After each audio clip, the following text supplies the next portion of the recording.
I'm Leon Wilson, President and CEO of the Museum of African American History, and I want to welcome all of you.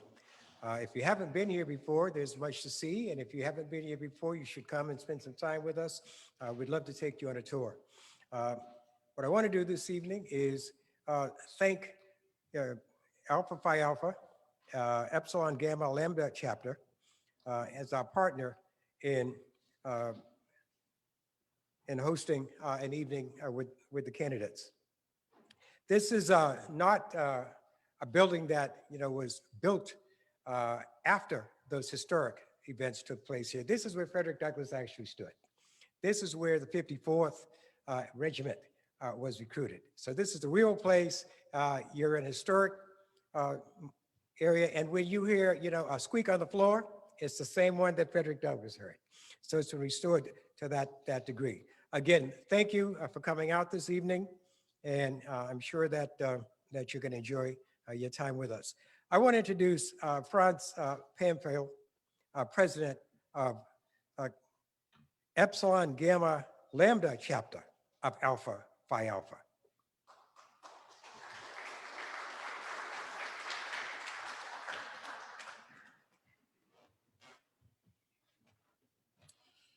Good evening, everyone. My name is Franz Pamphil, President of Epsilon Gamma Lambda chapter of Alpha Phi Alpha Fraternity Incorporated.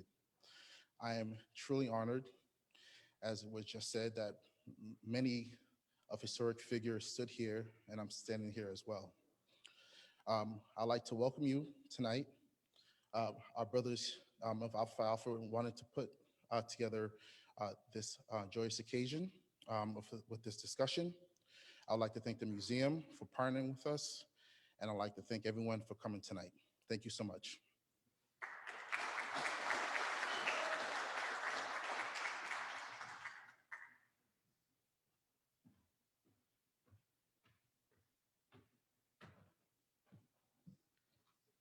Good evening, everybody. My name is Reverend Jerron Green. I'm the senior pastor of the Union Baptist Church and chaplain of the Epsilon Gamma Lambda chapter of Alpha Phi Alpha Fraternity Incorporated. I want to open this evening with a word of prayer. Let us bow. Eternal Almighty God, our Father, creator of the ends of the earth, thou who fainteth not, neither is weary, thou whom, for there is no searching of your understanding, who is omnipotent and omnipresent, thou who knew in 1630, when Puritan colonists from England established this city of Boston, that it would become the political, commercial, financial, religious, and educational center of New England. God, you knew we would be alive in this crucial moment of history to hear and decide on who will best lead, who will best hear, who will show compassion, who will best advocate, who will best stand in the gap and make a difference for communities of color and the precious lives you care about. This night we come to you as the one who giveth power to the faint, and to them who have no might, you increaseth strength. For even the youth shall faint and be weary, and the young men shall utterly fall. But they that wait upon you, Lord, you shall renew their strength. They shall mount up with wings as eagles. They shall run and not be weary. They shall walk and not faint. Grant us this power, we pray, to run, to stand, to walk, to do thy will. In the name that is above every name we pray. Amen. Thank you so much. And it's my privilege, honor, and pleasure to introduce to you our moderator for this evening, Karen Holmes Ward.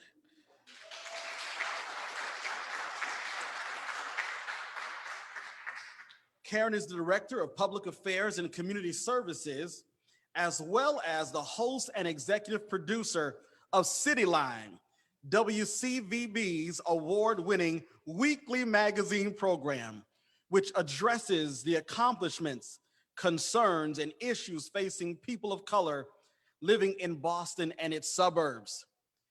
Karen has enjoyed a 40-year career in broadcasting, including early stints as a writer at WEEI News Radio, news director at WILD. Y'all remember WILD? Where she hosted a daily 1-hour talk show and a reporter for WGBH TV. She's a graduate of Boston University School of Public Communications, now COM. Karen has received many honorary doctorates in humane letters and communications from Boston University, Cambridge College, and Merrimack College. She was inducted into the 2018 Massachusetts Broadcasters Hall of Fame, an honor bestowed on individuals for their outstanding achievements and unparalleled contributions to the broadcasting industry. She told me to cut it short, so I'll skip down to the bottom. Karen has been a mentor to dozens of nonprofit groups over the years, serving on boards and assisting them in learning how to use their power on television to advance their causes. This evening's moderator is none other than Karen Holmes Ward. Thank you, Reverend. Thank you, Reverend Green. Welcome, everybody, to the Historic Museum of African American History on Beacon Hill. We are here for a community conversation with our candidates. We are so lucky here in Boston to have a wealth of people seeking this job. So what we're going to do is split up this conversation into two panels. We'll have our first three candidates, then we'll take a break, go to our second three candidates. A few housekeeping notes. The program is being recorded and live streamed, and it will be rebroadcast online. Our candidates will have 2 minutes to introduce themselves, and then they will have 2 minutes for questions. We ask everyone here to please turn off your cell phones or put them on vibrate. Our online audience microphones are muted. And if you are joining us on Zoom, we'd like you to put your questions in the Q&A box. And for those of you in attendance, we will be taking some audience questions a little bit later, and we're going to ask you to keep your questions to about 1 minute. And so we have broken up our candidates into two groups in alpha order. And so I'm going to start. John Barrows, please introduce yourself to the room and to our Zoom viewers. Karen, good evening, and thank you very much. I want to first thank the Museum of African American History for hosting this tonight and hosting us here in this sacred place. I want to thank the brothers of Alpha Fraternity. The Alphas have been an important part of the community. I want to thank all of the organizations that have come together to sponsor this. My name is John Barrows, born and raised in Roxbury. Now living in Dorchester with my wife, Chintzia, and my 4 kids. You know, when I was younger, as a young Black man, I didn't feel like Boston belonged to me. In fact, there weren't many people that looked like me in City Hall, in leadership. We've come a long way, but Boston has a long way to go. And that's why I'm running for mayor. I'm running for mayor to help make Boston a place that we who call it home can be seen and can be supported. As a small business owner, as a former executive director of the Dudley Street Neighborhood Initiative, as a former school committee member, and for the last 7 years as chief of economic development, I have spent my life trying to improve our city. As your potential mayor, I will make sure that I bring equity to the center of policymaking, inclusiveness to the center of all decisions, and I will make sure that we address economic recovery in a way that makes it a more fair and just economy for our city for all. We'll make sure that we address housing, because affordable housing is critical for all of our residents, and making sure that we who are born and raised here can stay. And I'll also make sure that we address education, because education for me is where equity begins. It's the journey that we have in self-development to make sure that we can take advantages of the opportunity in our city. I'm excited to have this conversation today, Karen, and I recognize the time is gone, so I'm going to give the mic up. Okay, thank you, John. Andrea Campbell, we'd like to hear your introduction. Thank you. I have to make sure I stay secure on this stool. God bless. Okay. First of all, good evening, everyone. And Karen, thank you. And of course, thank you to the museum and to the Boston Alphas for hosting this incredible conversation. And I also feel honored to be in this space. It's a special time, and the energy and the spirit is remarkable. So I'm really glad to be here. Obviously, I'm Andrea Campbell. I've had the honor and the privilege of being on the City Council for the last 6 years, representing largely Dorchester, Mattapan, a little bit of Jamaica Plain, and Rosendale. I live in Mattapan with my beautiful husband and my 2 beautiful boys. I have worked in partnership with my residents over those 6 years to improve our Boston public schools, deal with housing affordability, economic opportunity, so many issues, always with the goal of making sure that the systems that provide these services are transparent, that they are equitable, and most importantly, accountable to the residents we have the honor and privilege of serving in this city. My entire life is shaped by this city. I deeply love Boston. I was born and raised here. I grew up in Roxbury in the South End. I'm a product of Boston Public Schools from pre-K all the way through the 12th grade. 5 excellent BPS schools I attended, along with Boston Latin School, left there and went to Princeton University, and then UCLA for law school. Sadly, though, Boston is also where I've experienced tremendous pain and loss. And this year actually marks 9 years since my twin brother, Andre, cycled in and out of the criminal justice system and passed away while in the custody of a state prison when he was only 29 years old. That changed my life forever. And rather than stay in a place of anger or resentment, I prayed about what was next, what was my purpose.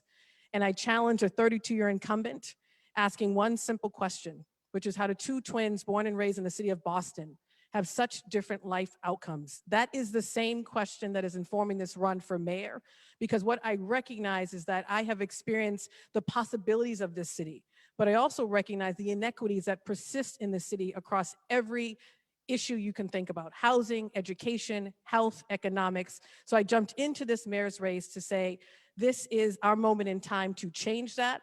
But if we want to do that, we need leadership that is bold and courageous, understands these inequities, has lived them, and most importantly, will do the work of solving them for them. So I'm excited to be here, hope to earn your support, and of course, hope to look forward to answering your questions. All right, Thank you.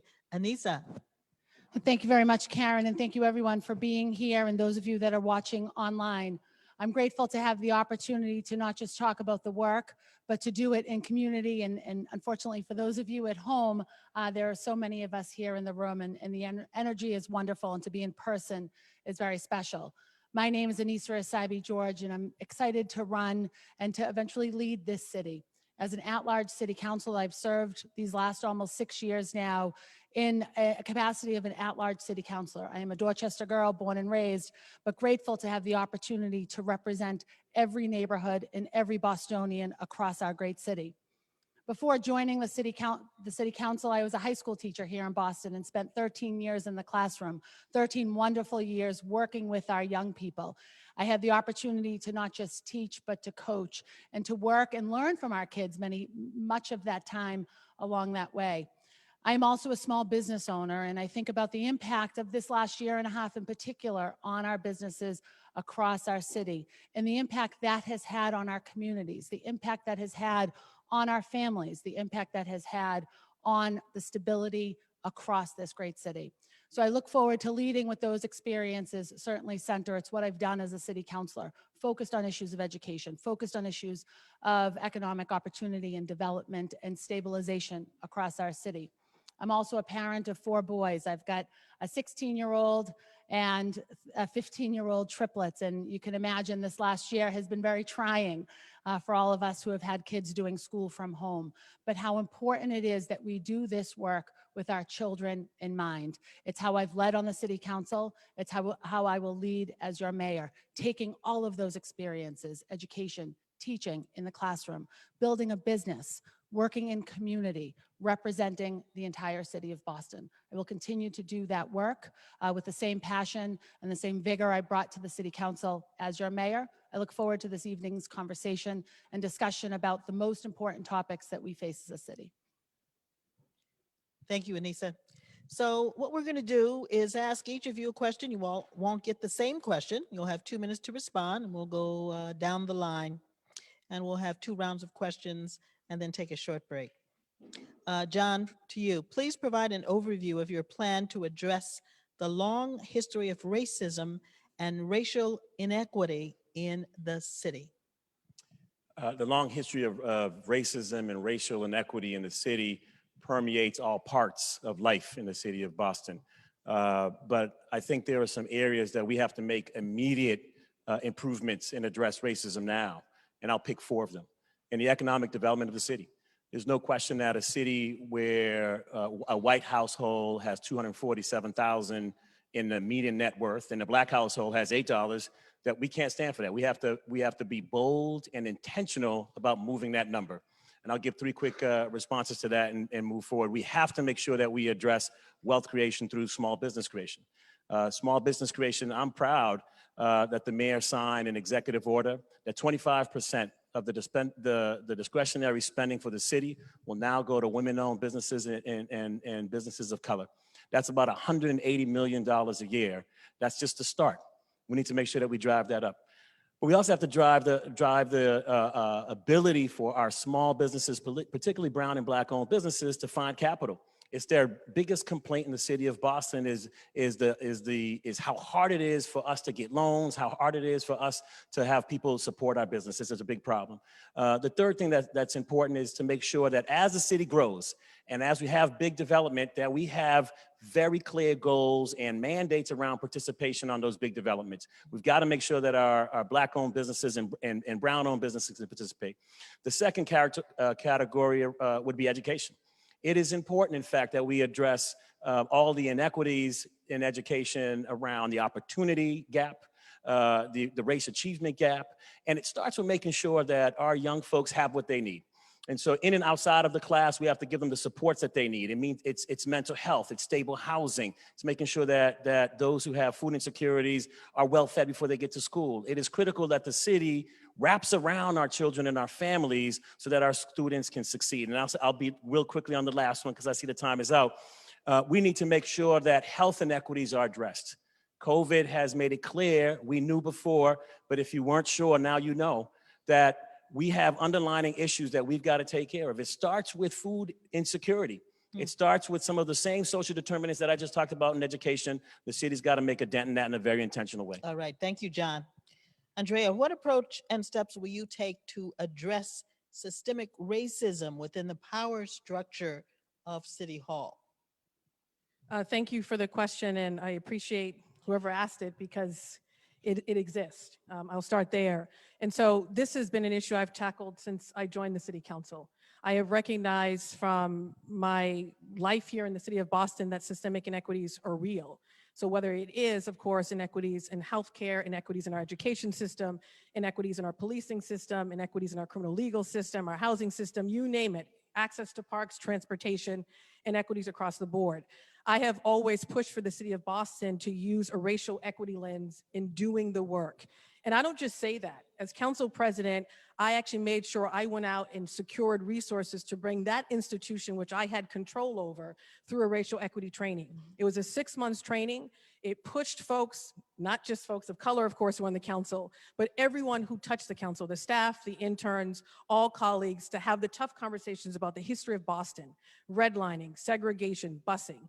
But not to stay in that place of acknowledging the truth of that history, to then do the work of seeing how that history permeates into the systemic inequities that exist in our neighborhoods today. And not to stay there, to then equip every person who served on the council with tools to be able to put forth policies that would not continue to perpetuate those inequities. Right now, we tend to use a fiscal responsibility lens or maybe a public service lens. For me, it's all about using a racial equity lens. Taking it a step further, I've put out really thoughtful plans that not only would I continue to use such a lens, and I've demonstrated that I will do that, but also looking at how we diversify the staff of our departments, the leadership in our departments, critically important who's in the room, who's at the table, and not just to have diverse people at the table, empower them to actually be decision makers in those spaces, critically important across every single department. So I think that foundation is key. That's the foundation I would lead with if blessed to become the next elected mayor in the city of Boston.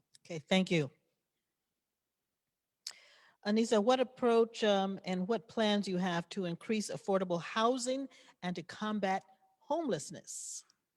Appreciate the question, especially as it relates to homelessness and creating more affordability here in our city of Boston. We know for too many of our families, too many of our children, housing instability is very real. And so many of our families and individuals are experiencing homelessness right here in the city of Boston. In fact, 10% of our student population, 5,000 students in the Boston Public Schools today, at a minimum, are experiencing homelessness. They are living in shelter, they are living doubled up, they are living in very vulnerable and insecure situations. We need to create more affordable housing and truly affordable housing here in the city of Boston, looking at opportunities to increase IDP, looking at opportunities to make sure that we are lowering the AMI when we're talking about housing creation across our city, and making sure that we are building the right type of housing, especially when we think about our families, especially when we think about our elders, especially when we think about individuals who are experiencing chronic homelessness day in and day out. And we have to address where homelessness too often intersects with substance use disorder and mental health issues. Providing housing is a part of the answer to creating stable communities, but making sure that the appropriate stabilizing forces, wraparound services are in place to support families, to support our elders, to support those that are most vulnerable every single day, because housing is critical and it's certainly important and imperative that we are focused on it, but to make sure that our residents across the city of Boston can maintain that housing and maintain their stability is also so important. So it's about increasing stock, increasing the quality of stock and the type of stock. I've done that work on the city council, making sure that we have the building available and the types of housing units that we need, family housing, elderly housing, and also making sure that we are creating very direct pathways to homeownership. John mentioned the wealth gap. The number one reason that wealth gap exists is a lack of opportunity for ownership, for building that generational wealth. John, we'll go back to you. Will you mandate teaching the history of racism in America as part of required curriculum in the Boston Public Schools? If not, then why not? No, absolutely. We absolutely need to mandate the history of teaching the true history of America. And that includes Black history. It includes Indigenous history. People need to understand, in fact, as we look at history, what has happened and where we are today. We need to know that, in fact, Black men, for example, make up 7% of the state's population, but 27% of those who are incarcerated. We need to understand that Black boys are twice likely to have an IEP than their white counterparts. We have to understand where that came from, why we talk about structural racism, why we talk about institutional racism. There are policies, there are laws in place. This was designed. This is not John, crying about, lack of outcomes. This is about a structure that was put in place so, in fact, that it can keep us down. It's the only way that kind of intentional understanding first gives me hope. Because first, as a young Black man, I might have had a little doubt. Maybe I'm not able to, right? Because you didn't understand that somebody had a boot on my neck, right? But we got to teach that. And then we got to teach in that history the amazing things that happened in this hall right here. The name W.B.D. Boys was just spoken. And we need to teach that history. We need to teach the history of Alpha Phi Alpha Inc. And what those brothers have done throughout the years. We need to teach the history of Boston abolitionist movement and what's happened there. So there's a lot to teach that will bring hope, bring understanding, and bring some intentionality when we start to talk about things like reparations, right? Why? How does it make sense? And how would it be fair? This kind of history needs to be taught in our school, and as mayor, I would mandate it. All right, very good. Andrea, how will you make the Boston Public Schools a world-class school system for all children? I appreciate this question because it is the status of Boston Public Schools and the inequities in BPS that drove me to jump into this mayor's race in September. Because what I recognize is that our graduation rates continue to be low, especially for Black boys and brown boys. I recognize the inequities have only gotten worse. And I'll give you a personal example. I live in Mattapan. My 2 boys have a 5% chance of getting into a high quality Boston Public School. Compared to certain downtown neighborhoods, it's 80%. I'm a product of Boston Public Schools from pre-K to the 12th grade. My twin brother was also a product of BPS schools. He graduated from the Burke High School. I graduated from Latin School. Latin School had a lot more resources and human capital. When my brother attended the Burke, he had incredible teachers. He had an incredible school leader. They did not have the resources that a Latin school had. That school wasn't accredited at the time. Those folks are working hard. But you can look at the inequities were real back then, and they've actually gotten worse, not better. It's supposed to be better for the next generation. It's getting worse. So when I jumped into this race in September, I said, this is the moment in time with the backdrop of COVID and George Floyd to eradicate these persistent inequities in the city of Boston. I put out a report 3 years ago on how to improve Boston Public Schools. I called it Action for Boston Children, keyword action, because the district was not exercising the leadership I thought was necessary to close these persistent gaps, to work with our educators, to work with our school leaders and our families to close those gaps. In that plan, I talked about universal pre-K. We can absolutely have that in the city of Boston. I talked about assignment process, making it more equitable. There have been reports over the years. I talked about high school redesign, creating pathways into the jobs now and the jobs of the future. Madison Park, we need more than one Madison Park.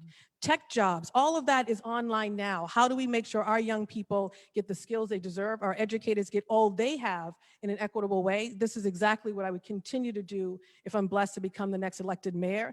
And my current plan now builds upon that plan from 3 years ago. And I'm the only candidate in this race that put out such a substantive plan long before I jumped into the mayor's race, and only jumped in because no action was taken on that plan. All right, thank you very much. Anissa, what are your plans for police reform? Great question. We think about systemic racism, we think about the challenges of racism across all of our delivery methods, whether it's housing, as has been discussed, whether it's education, which has been discussed. We need to address the challenges within policing here in the city of Boston. We need to create a much more diverse police force that is reflective of the communities it serves. When we think about policing in the city and the commitment of policing to community and the celebration we have too often as a city, rightfully so, around community policing, we need to make sure that we are holding true to that promise of community policing, that community has an opportunity to be engaged with police, and that our police department, our police officers, those doing the work every single day in community, have an opportunity and are very intentional about being engaged with its residents. That is so important, and we celebrate community policing for sure. We need to continue to do it. We need to make sure that the department is reflective of the neighborhoods it serves, and that the work it is doing is truly in public service to our residents across the city of Boston. Every one of our neighbors deserves a safe city. It is a critical and central responsibility of municipal government, of local government here in the city of Boston. It is no different. And when we think about reforms in our Boston Police Department, Boston has led on many of the reforms that are put in place today at the state level. When we think about increasing diversity, when we think about increasing or improving practices in community dialogue and interaction, when we look at oversight, when we look at creating a system that is much more transparent, where we hold the men and women accountable of the Boston Police Department, hold them accountable of the actions they take, and making sure that they truly are engaged and working in partnership with the neighborhoods of Boston. So important when we think about reforms, but it's also about training and investment in that training and making sure that we have truly a fully equipped and informed professional police department here in the city of Boston. All right, our first round has ended. We want to thank John Barrows, Andrea Campbell, and Anissa Asabi-George. We're going to take a brief pause, stop down, and welcome our second panel of candidates.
Hold it nice and close for us, if you would. Thank you so much.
For the seat of Boston Mayor. As we did in the first round, we're going to have our candidates introduce themselves in alphabetical order, and we will start with Kim Janey. Good evening. Good evening, everyone. My name is Kim Janey, and I am the 55th mayor of the city of Boston, the first Black mayor, the first woman mayor. I am really grateful to be in this space. This space is very special, sacred ground here. When I think about the abolitionist movement here in Boston, and certainly to be hosted by the men, the brothers of the Alphas, it is really incredible to be here.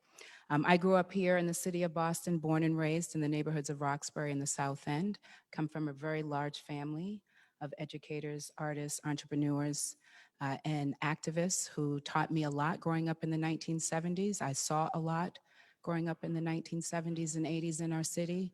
I was bused as a little girl in middle school during the battle to desegregate Boston public schools.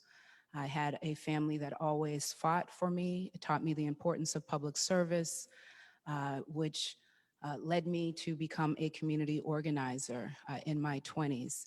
I was a young single mom. I started by organizing freedom schools.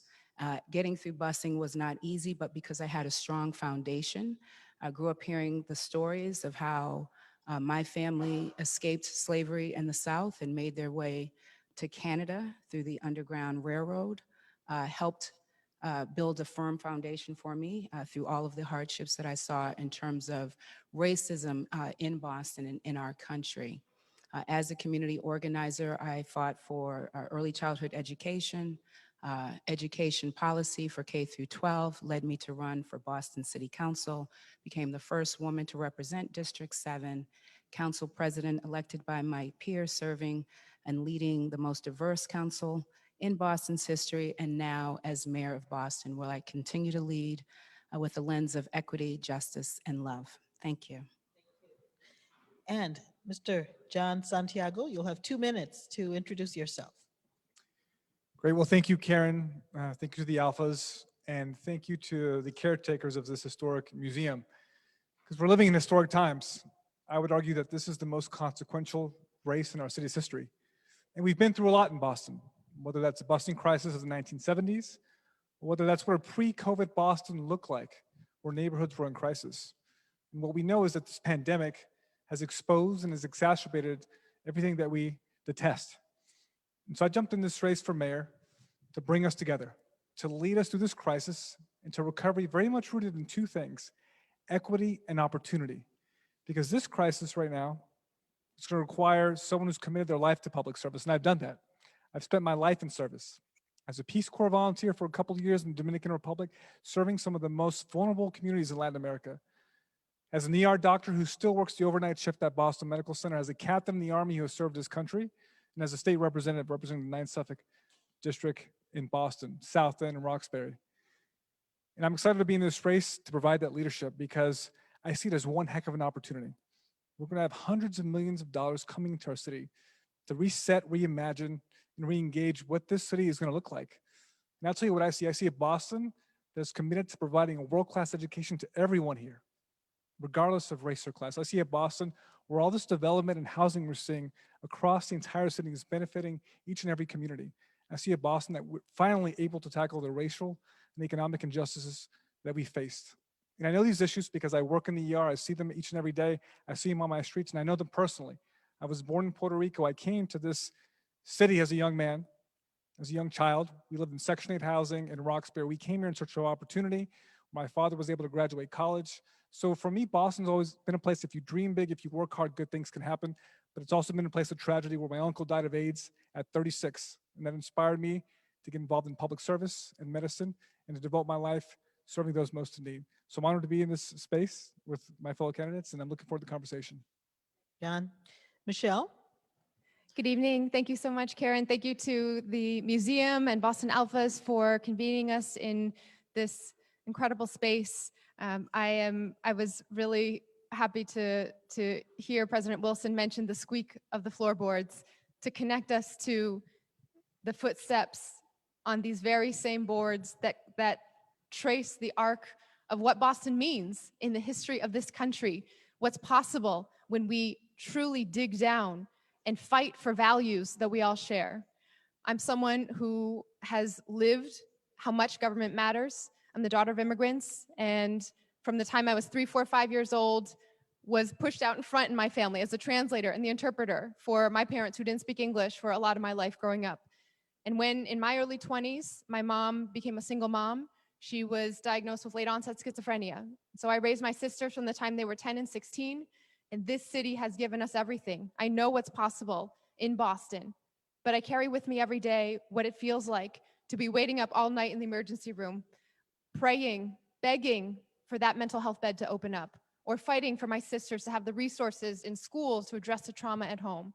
I know that the barriers are high, the gaps are deep, but at the city level, in this city, we have the power to transform that. We have everything we need in Boston from these very floorboards and the legacy that represents. And after 16 months of seeing exactly how the pandemic played out according to how we could have predicted, the same disparities, the same communities bearing the burden of every facet of the pandemic, already bearing those burdens prior to COVID-19, this is a moment where we have to stop talking and having the same conversation over and over and over again. We need transformational change. We need an approach that recognizes Boston doesn't need a savior. It's not about which one of us has the best background to do this. Boston needs leadership to truly throw open the doors of city government, organize, democratize, and ensure everyone has a stake in shaping this city, the community that we love. Thank you. Thank you. And as we did in the previous round, we're going to go through these questions. Each of you will not have the same question. You'll have 2 minutes to respond. And Kim, we'll go back to you. Please describe your vision of an anti-racist Boston and what strategies you would employ to get us there. Thank you so much.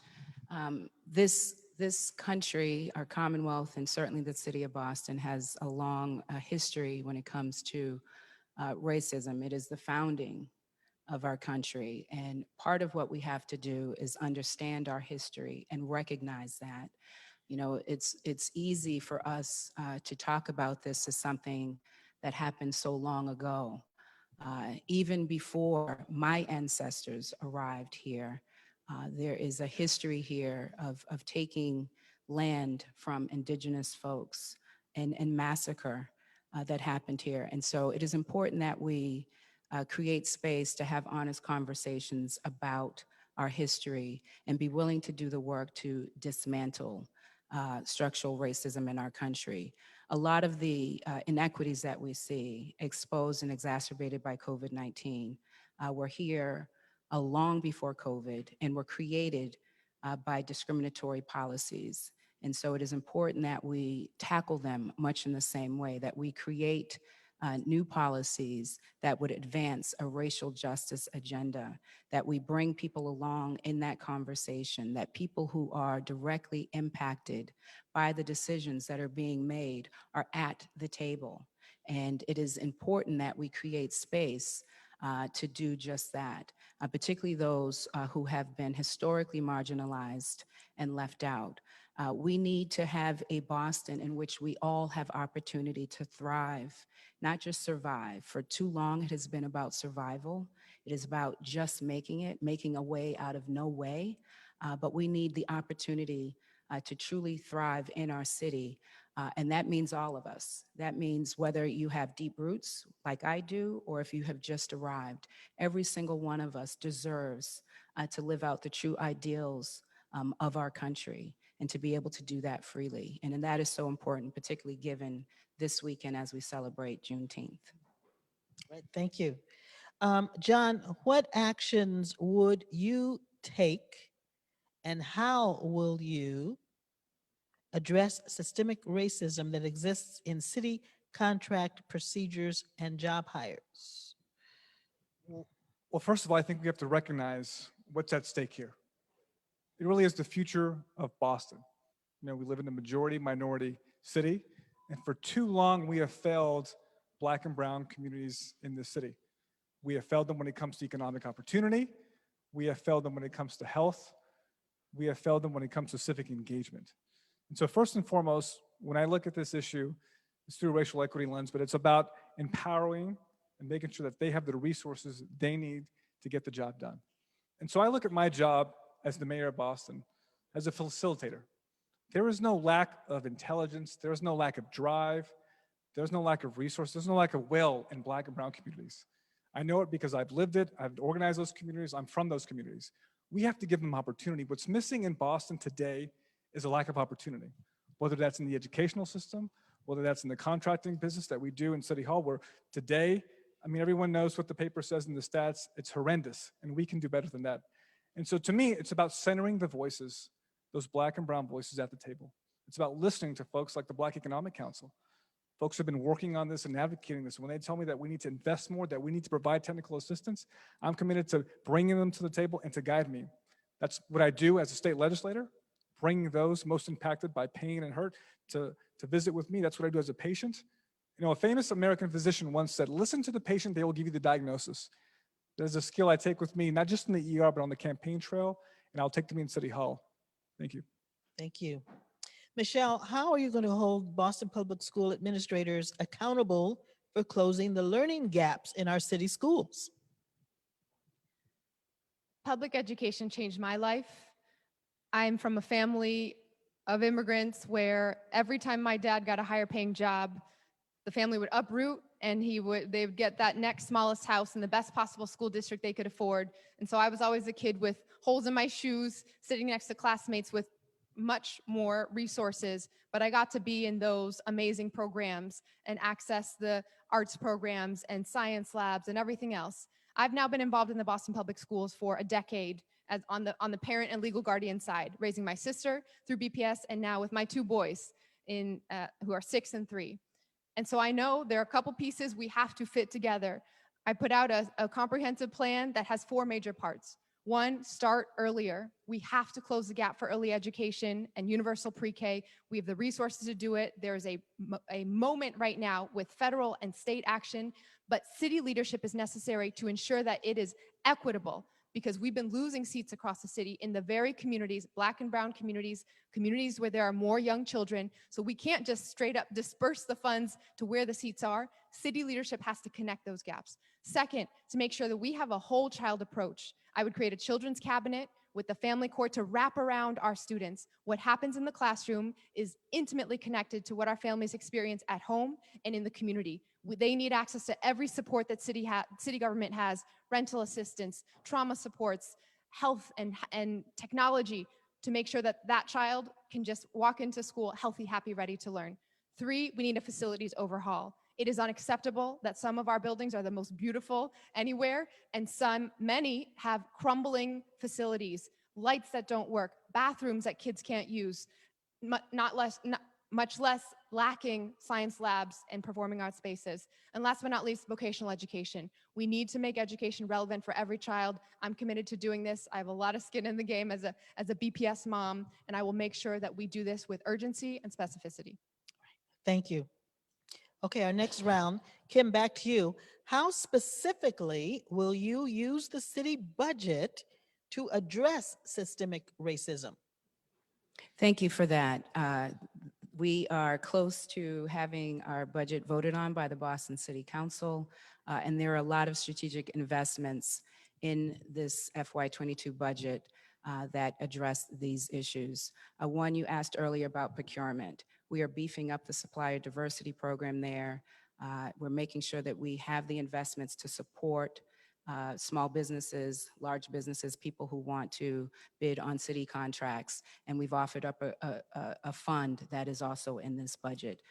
We do work in this budget to support immigrants, tripling the resources for the Legal Defense Fund for our immigrant brothers and sisters who need support in that space. We're investing in our young people through green jobs, through summer jobs and year-round jobs. We're making sure that with housing, we've got the right investments so that more people in Boston, and this is directly connected to the wealth gap, have the opportunity to buy homes.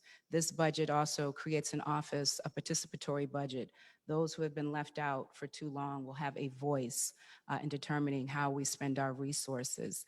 These are all important investments, and there are so many others. Obviously, when it comes to policing, there are strategic investments there. Investing in the Office of Police Accountability and Transparency, making sure that there's racial equity training for our officers. So much of this is deeply connected to the inequities that we have seen that have been laid bare by COVID, that were there before COVID and that need addressing. And so our budget is a value statement. We have to continue to make sure we are investing in communities for too long who have been left out. We need to continue to lift them up. Okay. Thank you. Very nice. Thank you. John, how would you as mayor address the concerns of white Bostonians regarding equity issues like access to Boston's exam schools? What disturbs me most about politics today is the grand polarization that we're seeing.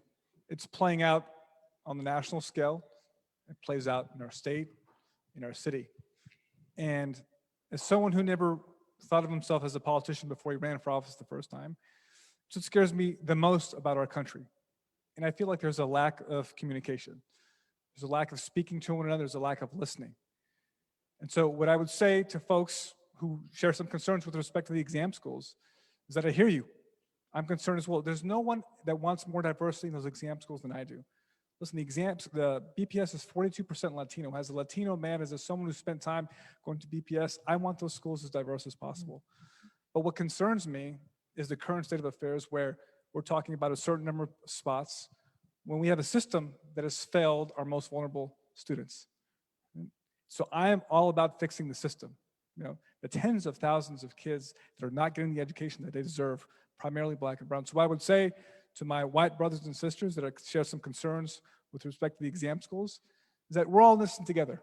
You know, I feel that fervently that the folks in Southie and West Roxbury have just as much in common with the folks of Roxbury and Dorchester than we think they do, right? They want good schools. They want to feel safe in their community. They want to know if they work hard and if they dream big, good things can happen. And I think that dialogue is lost in today's politics. And as someone who's committed his life to listening and learning, whether in the Army or the emergency room or my job on Beacon Hill, where I've been for the past 2+ years helping to lead the COVID response, that's what I'm committed to doing. Thank you.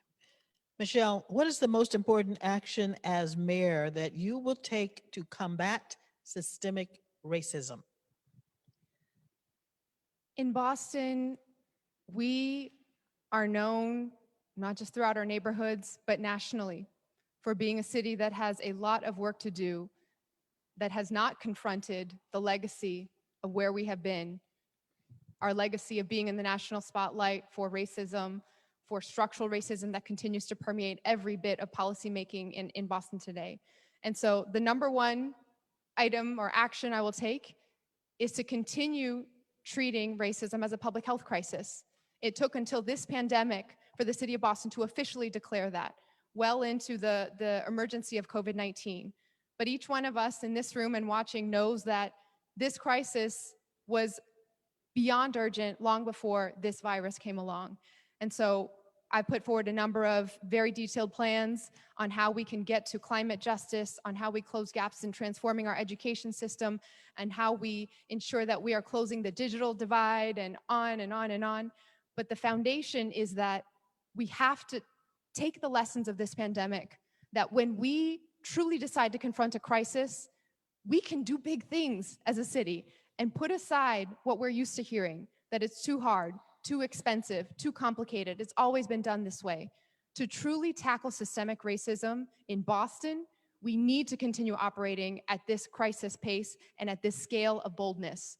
And that means hitting the ground running. So I'm proud that I've had a decade of experience in City Hall, working for Mayor Menino, and 8 years on the Boston City Council, where I've seen that to do big things, to change the conversation on what's possible in this city, it is about building coalitions, relentlessly bringing people to the table to push beyond those usual reasons.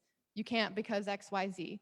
Anything is possible in Boston. It's never a lack of resources, of expertise, or willing hands to help.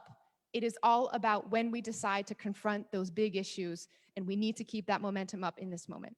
Thank you, Michelle. So we have some questions that have come in through our Zoom audience. The first set of questions that we've addressed so far were pulled together by the committee that organized this conversation. So now we're going to go out into the world of Zoom and have each of you respond to some of these questions. And Michelle, I'm going to start with you. How do you plan on integrating Juneteenth and Black History Month into the BPS curriculum? There is an urgent need for us to make sure that we are not only celebrating the history of this city and the incredible monuments and the ways that we have changed history in Boston, but making sure that from every perspective, we're requiring ethnic studies, we're requiring an anti-racist curriculum. I've had numerous conversations with teachers about the need to make sure that our students are reflected in the diversity of our teaching staff, in the materials that our students are engaging with, and in the communities that we are constructing. And so for me, there are many ways when I grew up that I thought of my own experience as an Asian American woman as completely separate from the textbooks, right? I didn't see the stories of my family reflected. I didn't know the true history of the Chinese Exclusion Act and the railroad workers, and how much for hundreds of years in this country we were physically building, literally constructing the infrastructure. And for communities across our city, with a Boston Public Schools population that includes more than 110 different languages spoken at home, that includes students, majority people of color, majority born and raised in a culture that might not be reflected in the monuments and memorials that we see outside of this particular space, but that are celebrated and lifted up across our city. We need to connect the curriculum of our schools with the history of how we tell our story in Boston. Thank you, Michelle. John, the Juneteenth commemoration is almost upon us. Please describe your reaction to the reparations proposal from City Councilor Mejia, who wants to have a hearing. I'm for it. You know, I was honored to, as a member of the State House, to establish Juneteenth as a state holiday. You know, we have to recognize and have an honest conversation about the history of this country. Long before we were founded, technically in 1776, this is a country where slavery, colonialism, Jim Crow laws, a lack of civil rights for certain communities, we have to have a very honest conversation about this and what that means and what has that translated to today and age. That has created the wealth gap, the health gap, the achievement gap. And we have to have these very serious conversations across the aisle with people who may not look like us. And so I applaud Julia Mejia for bringing this conversation up. It's important that we invest in these communities because, I mean, the way I look at these issues, I look at it through my lens as a physician in terms of the social determinants of health. I'm working this Friday and Saturday night in the emergency room, and I promise you, I will probably take care of a stabbing or a gunshot wound. And almost each and every time it is a young black or brown male. And I ask myself, is this a coincidence? The answer is no, right? That young person is there because they lack the economic opportunities, the educational opportunities that they deserved.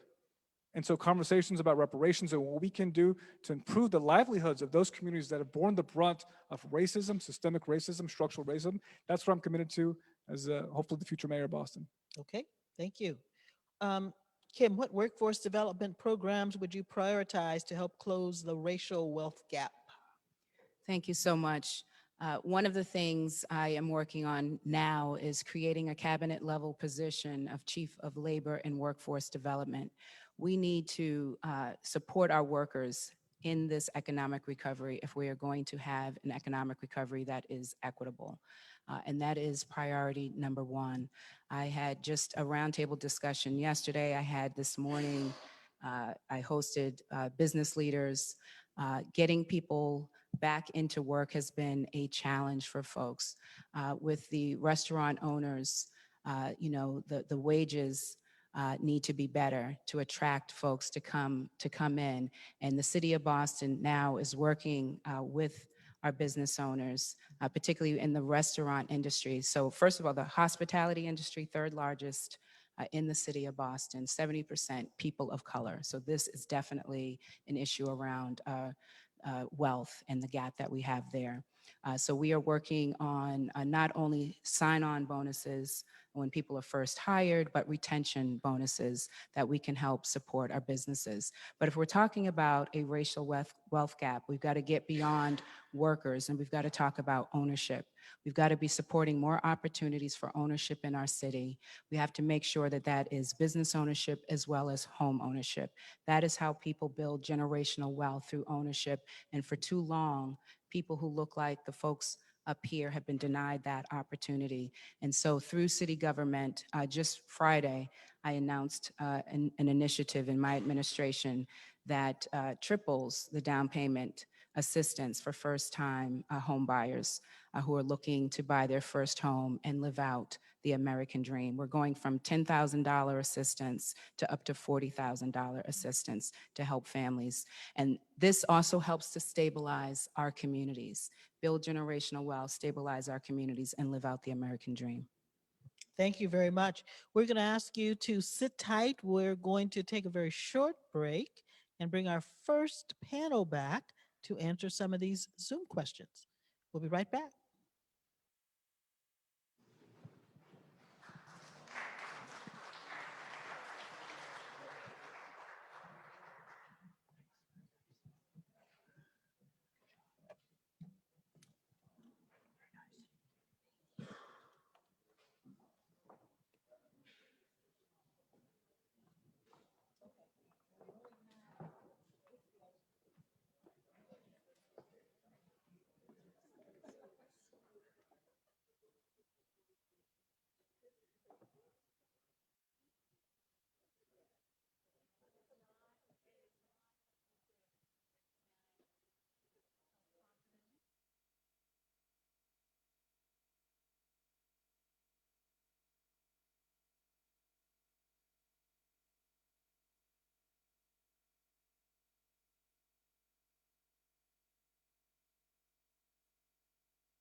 And we're back. We have some questions that showed up in the Zoom Q&A box. We're going to address those to our panel. John, how will you train the police to deal with mental health issues? You know, Karen, I actually don't think police should deal with mental health issues. We need to create a whole new safety agency. Right now, the city of Boston has 3 safety agencies. When you call 911, it's either going to get sent to police, fire, or EMS. We need a 4th. We need mental health professionals who are ready. We need domestic violence professionals who are ready. We need those who do social work to step into scenes that police aren't really equipped for, that you don't need a gun to walk in on, that you don't need to, it's just too heavy, it's too much, and it escalates situations. We need to make sure that we have a 4th group of professionals that are ready to deal with this, equipped to deal with it. And like the other 3 agencies, if police need to be called or if EMS need to be called because there might be some physical issues and somebody needs to be taken to the hospital, we can do that. We've got a system in place to do this. And other cities have done it. Let's just look at Oakland and what they've done there. And only 1% of the calls after the mental health professionals have showed up have need police. You just don't need it.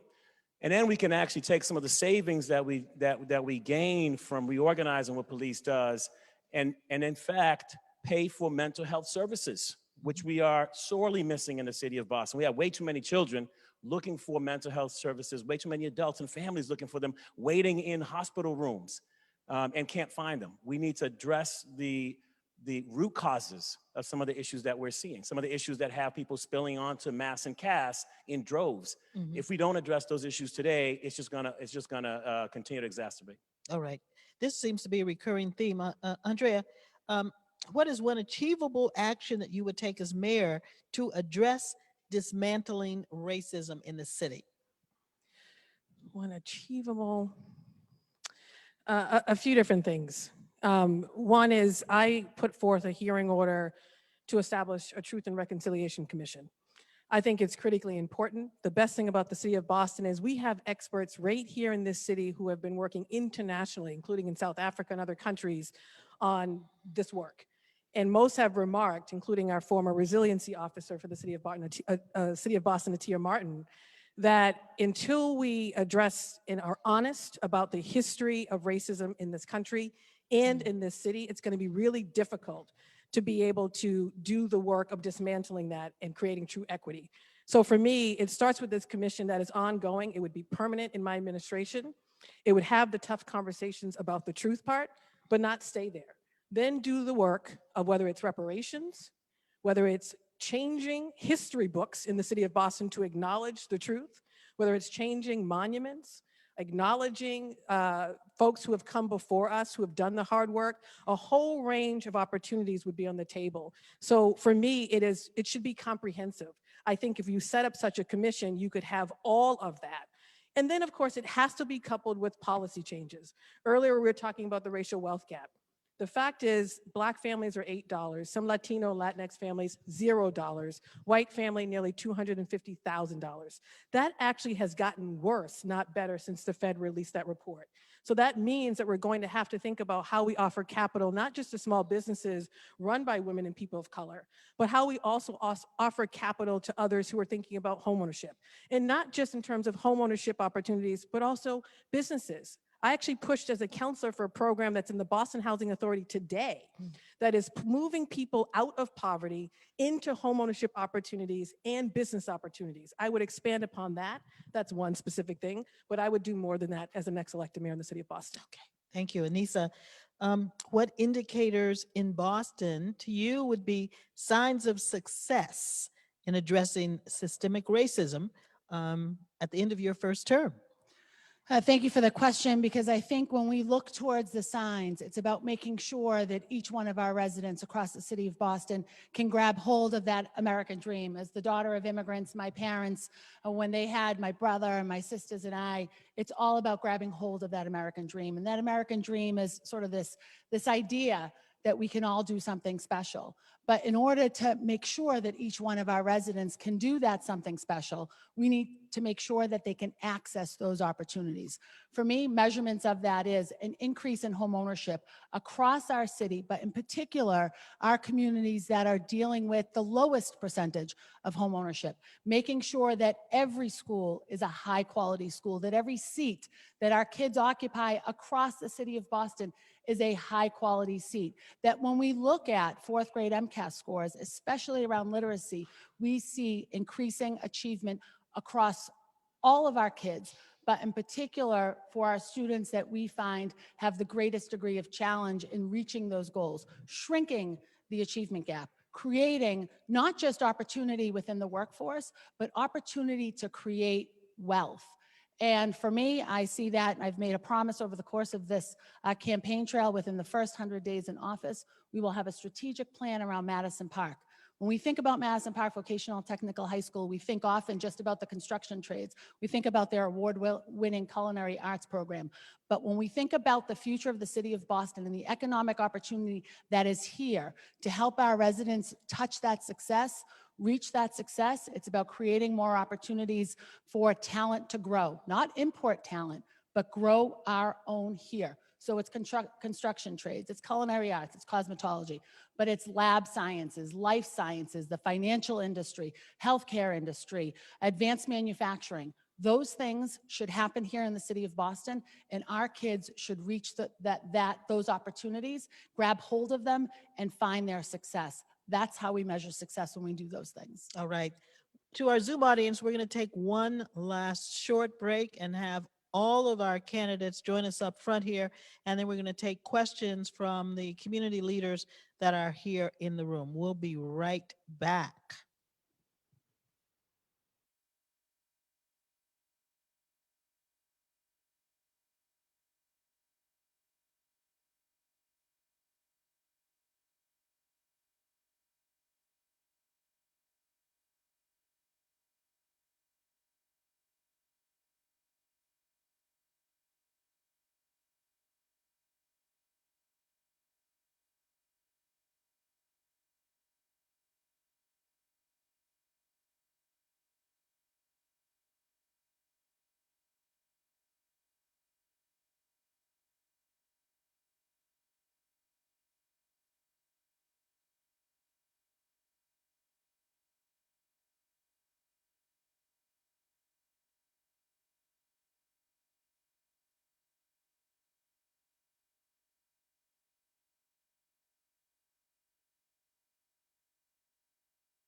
You good with the last one? Is he good? Is he good?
And we're going to take some questions from the audience. We ask you to keep your questions to about 1 minute. No speechifying. Just ask your question. And who would like to be first? Please tell us your name, sir. Marvin Vinay, wearing multiple hats, brother of Alpha Phi Alpha, also of MPHC, and the director of advocacy for Tech Goes Home, digital equity nonprofit. So the question that I have here is regarding workforce. When thousands of jobs moved online during COVID-19, Boston residents without internet, computers, or relevant digital skills, many in low-income communities and communities of color, found themselves at a significant disadvantage. The same is true for the unemployed residents who've had to rely on the internet to find new job opportunities. As mayor, how would closing the digital divide factor into your plans for creating economic opportunities and building a more equitable economy in Boston? And sir, do you have that directed to one candidate in particular? I'm happy to receive an answer from any of them. All right, let's see if we can do, go ahead, John. The digital divide is big, and as you said, you laid it out. I'm going to add on to that, right? So part of the challenge was that many of the services have moved online, many of the businesses have moved online. So when I met with seniors the other day, they're having a hard time trying to access some of that, right? A lot of those small businesses that got shut down, a lot of the restaurants, we helped, in fact, to build delivery systems. But if you couldn't get online and try to navigate the menu, if your phone couldn't come in and do a QR code, right, you're in trouble. So there is a growing digital divide. The pandemic uncovered what was already there, but it's exacerbated it as well. And some of the changes are here to stay. 3 things we need to do. We need to make sure every home is connected with broadband access. And so we might even have broadband access in our neighborhood, but that building is not connected and can't get to it. The second thing we realized when our students went home from remote school, not everybody has the right equipment. You could have the best internet possible. If your equipment is not up to date and if it's not the right equipment, you can't access it and you're gonna continue to see unstable. And then last is this, we've gotta be able to provide classes for our seniors, our youth, our families that are not familiar with the different applications that are being out there. We need to give everybody workforce development opportunities to be able to access through knowledge some of the softwares that are up there. And so the city needs to put money behind all three. We need a municipal broadband infrastructure that the city creates. We also need to work with our private sector like we did for BPS students and make sure that our families at a certain income level have access to up-to-date equipment. And then we need to pour some money into workforce development for all of our residents who are looking just to get caught up with the technology today. Okay, very good. And in this round, you good, sir? Unless I can get one more. All right, we'll give one more 2-minute answer, and then after this, we'll go to 1-minute answers for everyone. Did anyone else want to take a 2-minute? Michelle Wu had her hand up first. So I'll say, I mean, tech goes home. We should be asking you, right? This organization has really been filling in the gaps on all the pieces that Chief Barros was just saying. I put out a digital equity plan to ensure that we are taking care of those pieces, but most importantly, closing those gaps. In the city of Boston today, with all that we've gone through, with tech now being the way you get healthcare, the way you get education, the way you apply for jobs, the way you get food access, 15% of households in Boston still do not have a home internet subscription.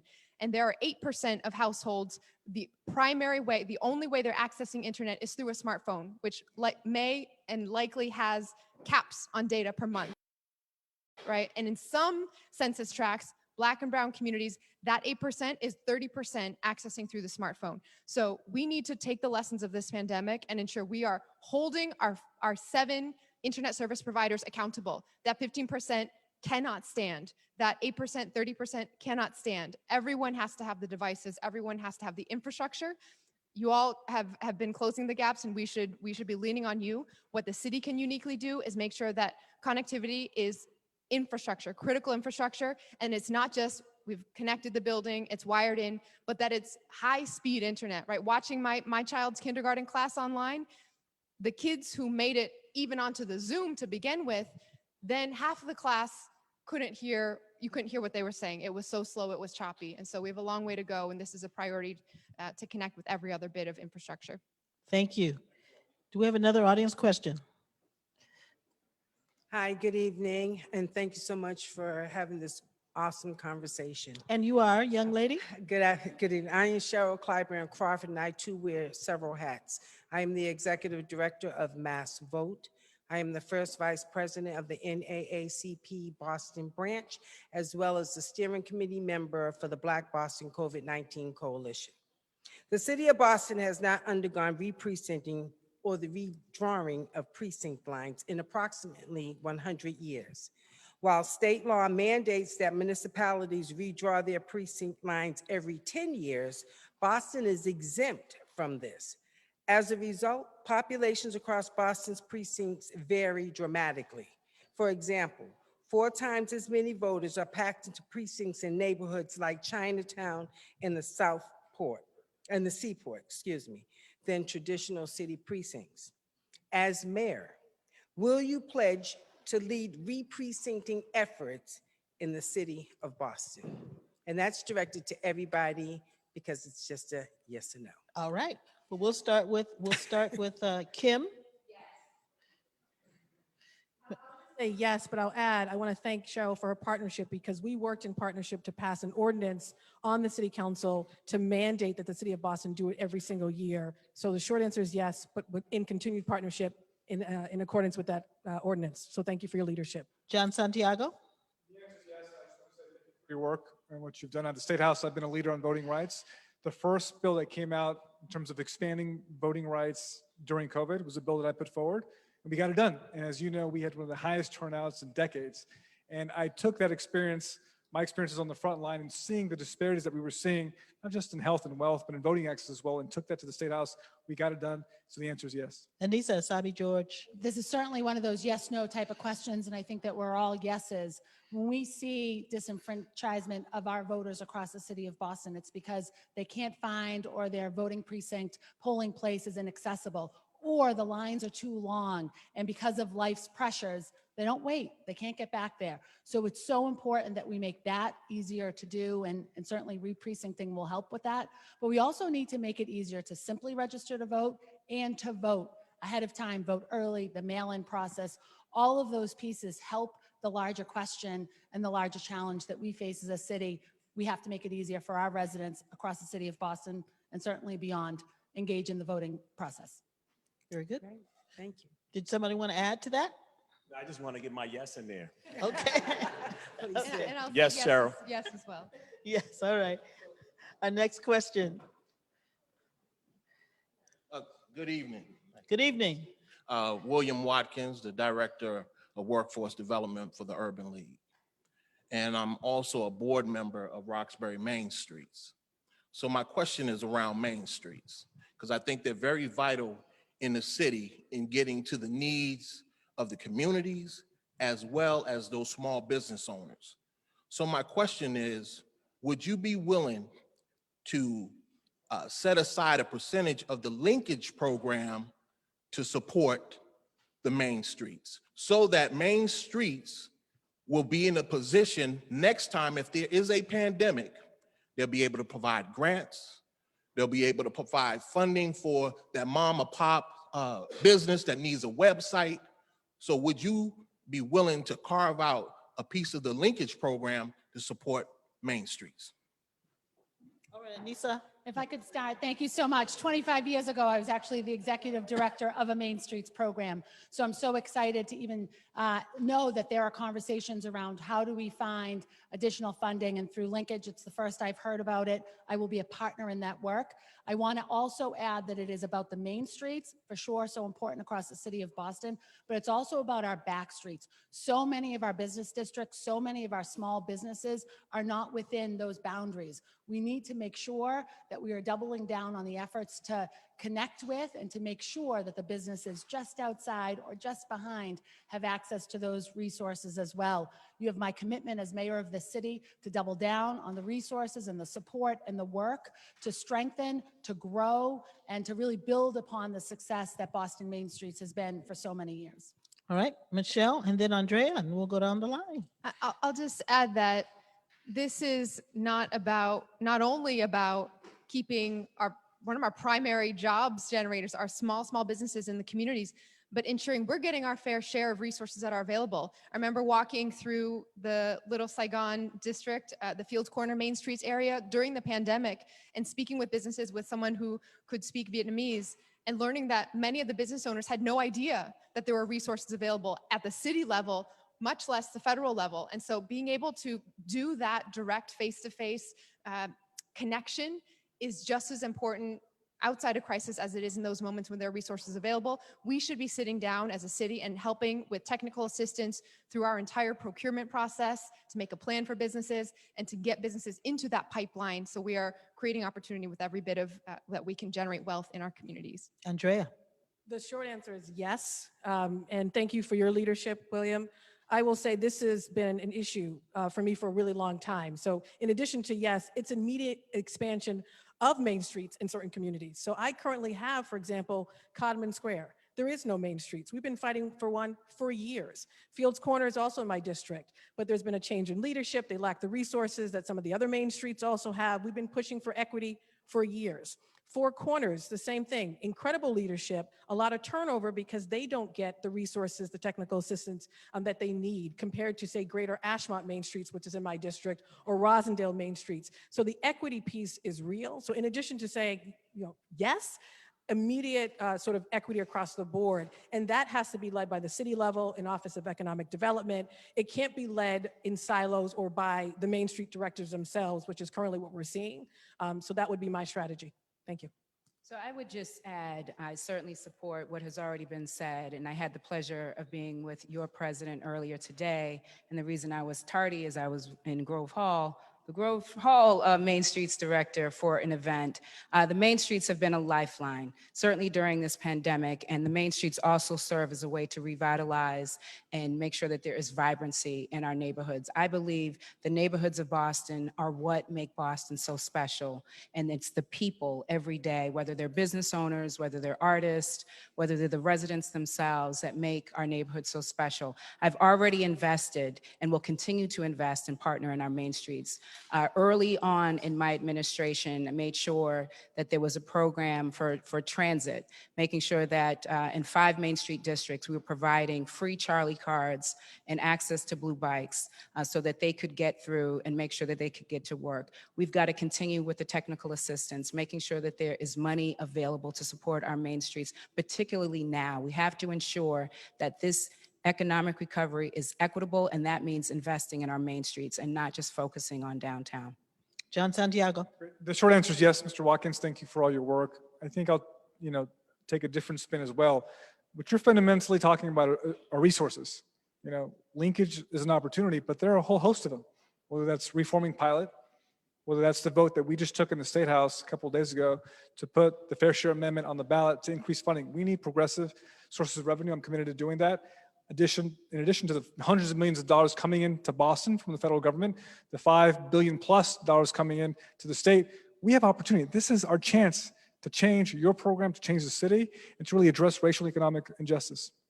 John Barrows. Yes, and as you know, work has been done around this area. We know that Main Streets today is a HUD program, right?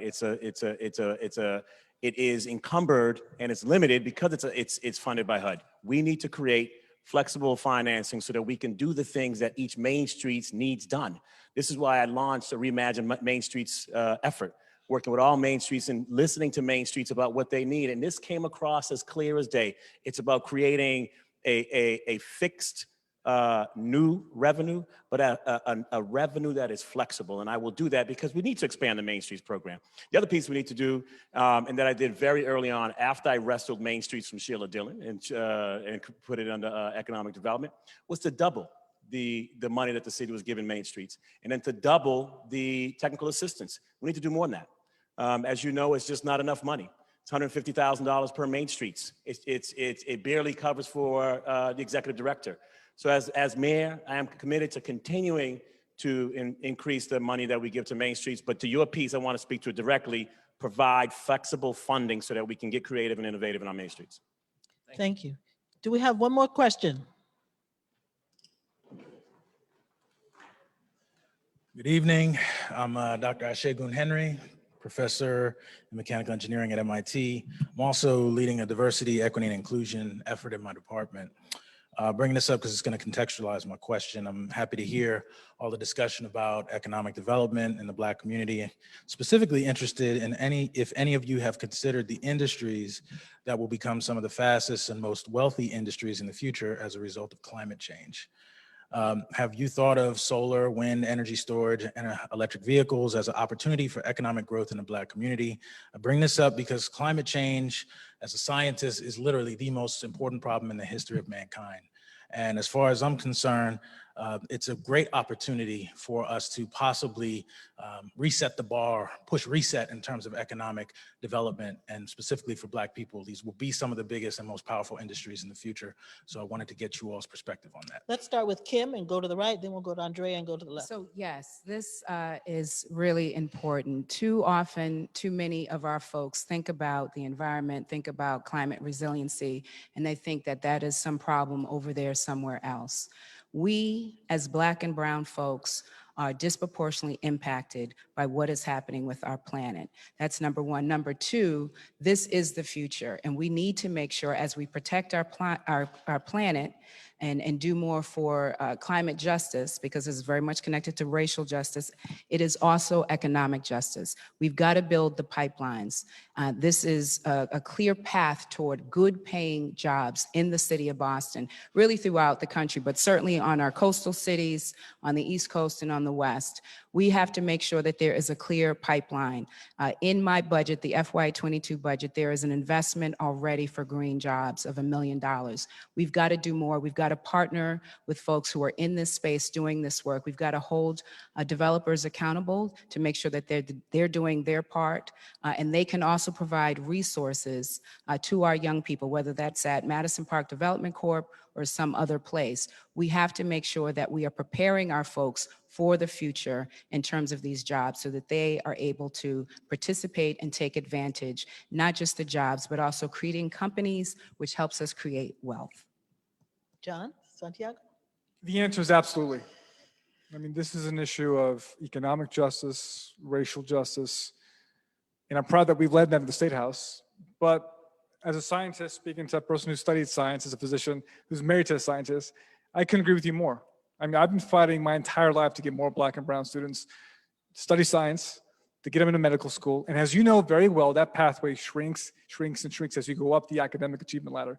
I'm very proud, 2 years ago at Boston Medical Center in the emergency department, we hired the vast majority of new residents coming in were Black. So this is an issue that speaks to me, but it's about opportunity and starting at the youngest of ages. You know, we're not having the STEM education that we need in the city of Boston.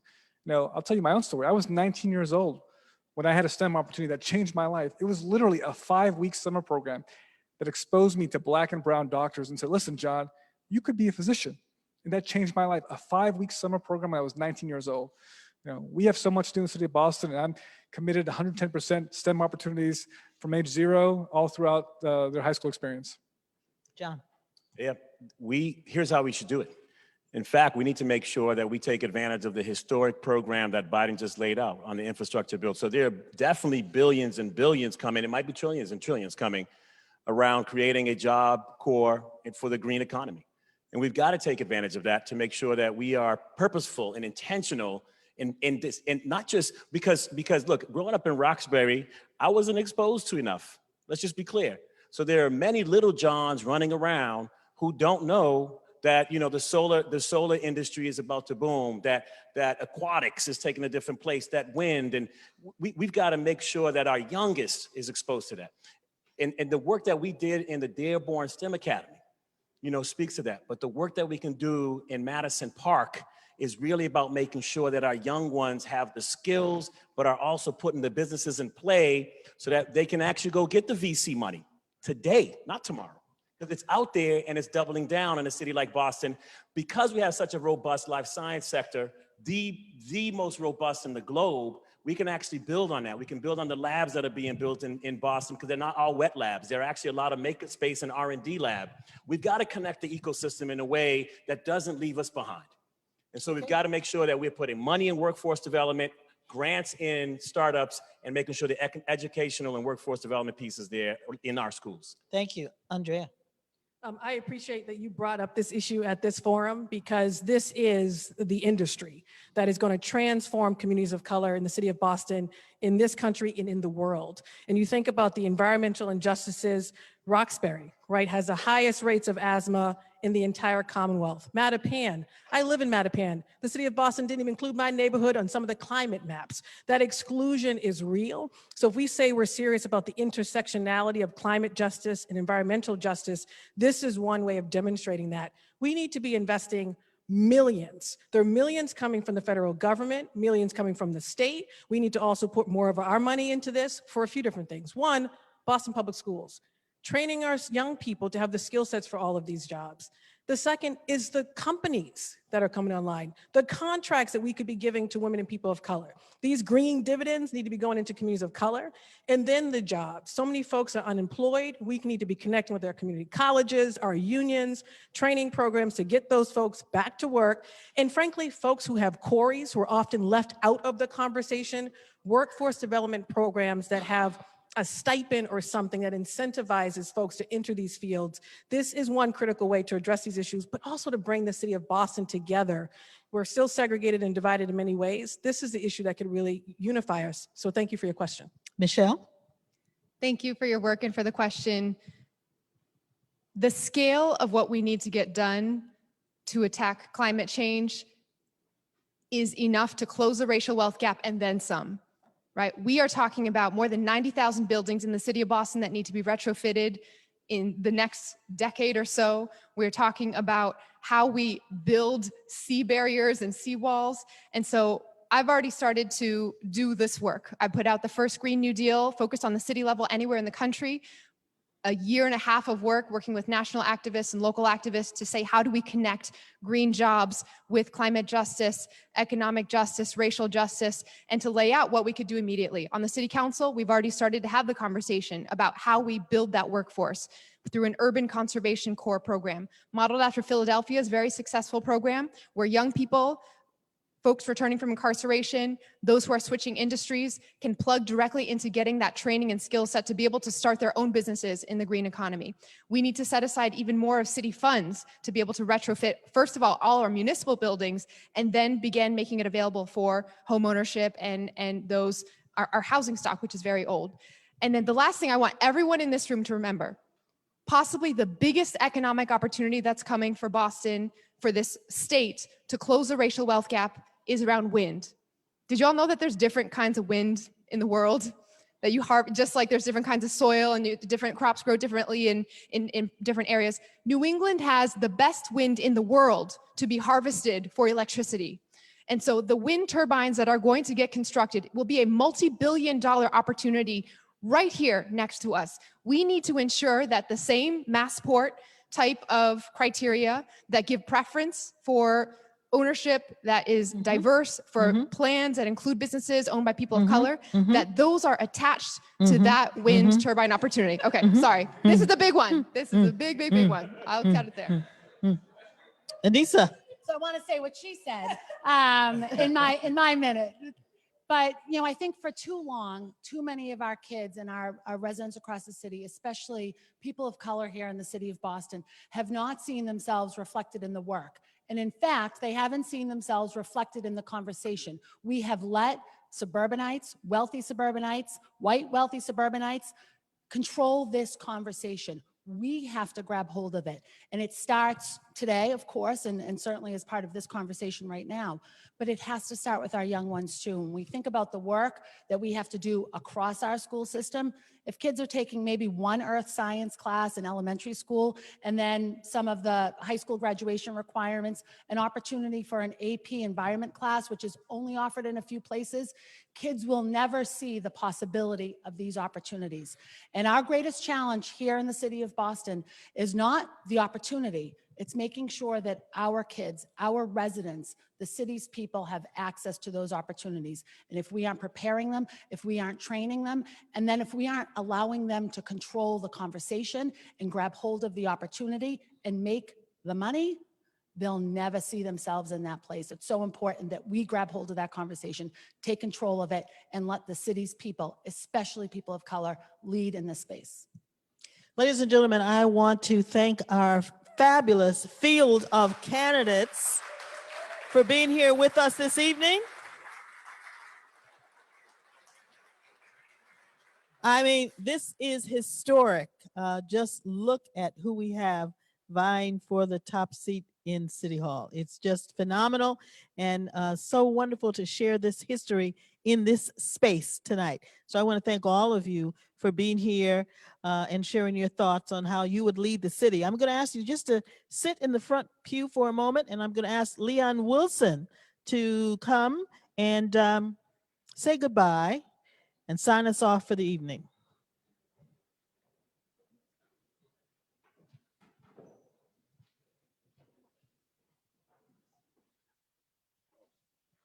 Thank you, Karen.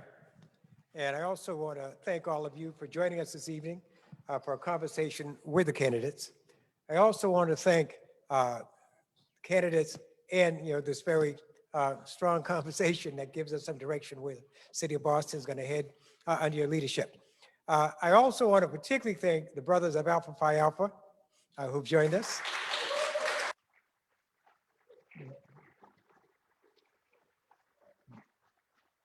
They are co-hosting this event with us. And I want to say one more thing. You know that I've mentioned squeaks, creaks, and noise. This is an old building. It is historic. It is the only one of its kind. It's the oldest church freestanding in America. So squeaks, creaks, and all that are part of the history. I want to introduce James Arago from Arago. Thank you, James.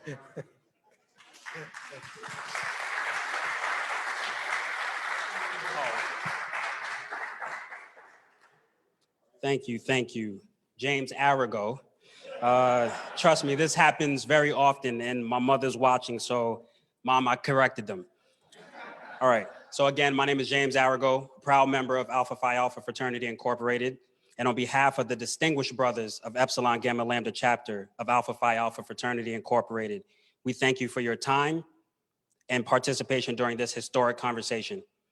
To our community partners and VIPs, NAACP, NPHC, Black Project, Mason Lodge, Urban League, Inner City Weightlifting, King Boston, Boston Black Hospitality Coalition, Black Economic Council of Massachusetts, METCO, Dr. Ashigan Henry of MIT, my brother, and Cheryl Crawford of Mass Vote.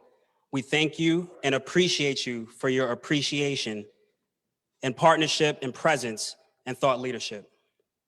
To Karen Holmes Ward,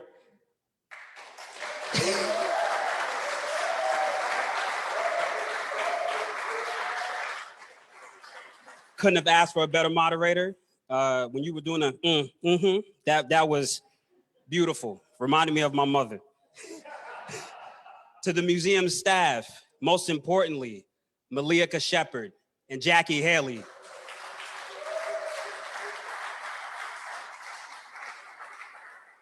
Thank you for all the calls, all the Zoom calls, all the texts. Thank you for partnering with us to make this all happen.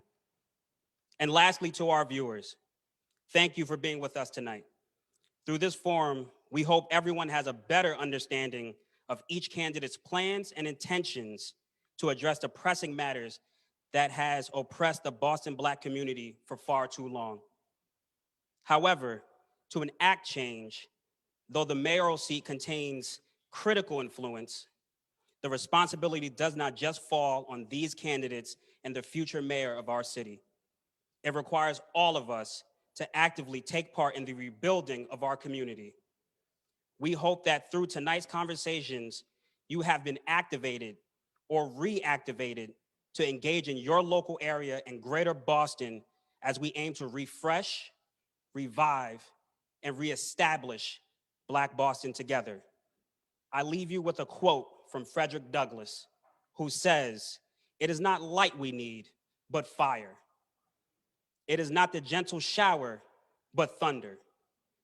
We need the storm, the whirlwind, and the earthquake." Have a good night.